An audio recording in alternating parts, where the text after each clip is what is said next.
తెలుగుదేశం ఎన్నికల ప్రచారం మరింత ఊపందుకోనుంది.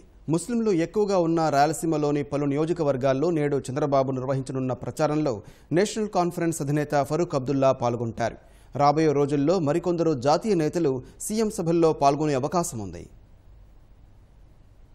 తెలుగుదేశం పార్టీకి మద్దతుగా జాతీయ నేతల ప్రచారం జోరందుకోనుంది. జమ్మూ కశ్మీర్ మాజీ ముఖ్యమంత్రి ఫరూక్ అబ్దుల్లా నేడు పలు ప్రాంతాల్లో తెలుగుదేశం తరపున ప్రచారం నిర్వహిస్తారు. సీఎంతో కలిసి కడప, ఆళ్లగడ్డ, నంద్యాల, కర్నూలు నియోజకవర్గాల్లో ఎన్నికల ప్రచారంలో ఆయన పాల్గొంటారు. రాష్ట్రానికి ఇచ్చిన హామీలు నెరవేర్చడంలో కేంద్రం విఫలమైందని, వాటి కోసం పోరాడుతున్న స్నేహితుడు చంద్రబాబుకి అండగా ఉన్నానని తెలిపేందుకే ప్రచారానికి వచ్చానని ఫరూక్ అబ్దుల్లా తెలిపారు. My coming here is to tell the people, not only of Andhra, but the rest of the country, that we are Indians, we're going to live with India and we're going to die with India. Secondly, I have come to tell my friend that I stand by him in every possible way. Today I filled my form.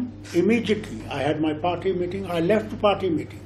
My friend needs me and I must go. And I came.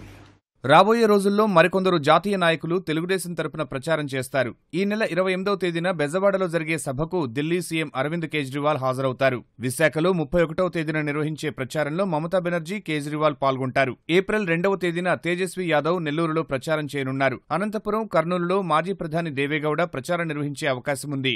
దేశవ్యాప్తంగా భాజపాను నిలువరించేందుకు శక్తివంచన లేకుండా శ్రమిస్తానని, ఇందులో భాగంగా చంద్రబాబు పిలుపు మేరకు ఆంధ్రప్రదేశ్లో ప్రచారం చేస్తానని వెల్లడించారు. చిత్తూరు జిల్లాలో స్టాలిన్ ప్రచారం చేసే అవకాశం ఉన్నట్లు సమాచారం. వివిధ ప్రాంతాల్లో చంద్రబాబుతో కలిసి ఎన్సీపీ అధినేత శరద్ పవార్, మాజీ కేంద్ర మంత్రులు యశ్వంత్ సిన్హా, అరుణ్ శౌరీలు ప్రచారంలో పాల్గొనే అవకాశం ఉంది.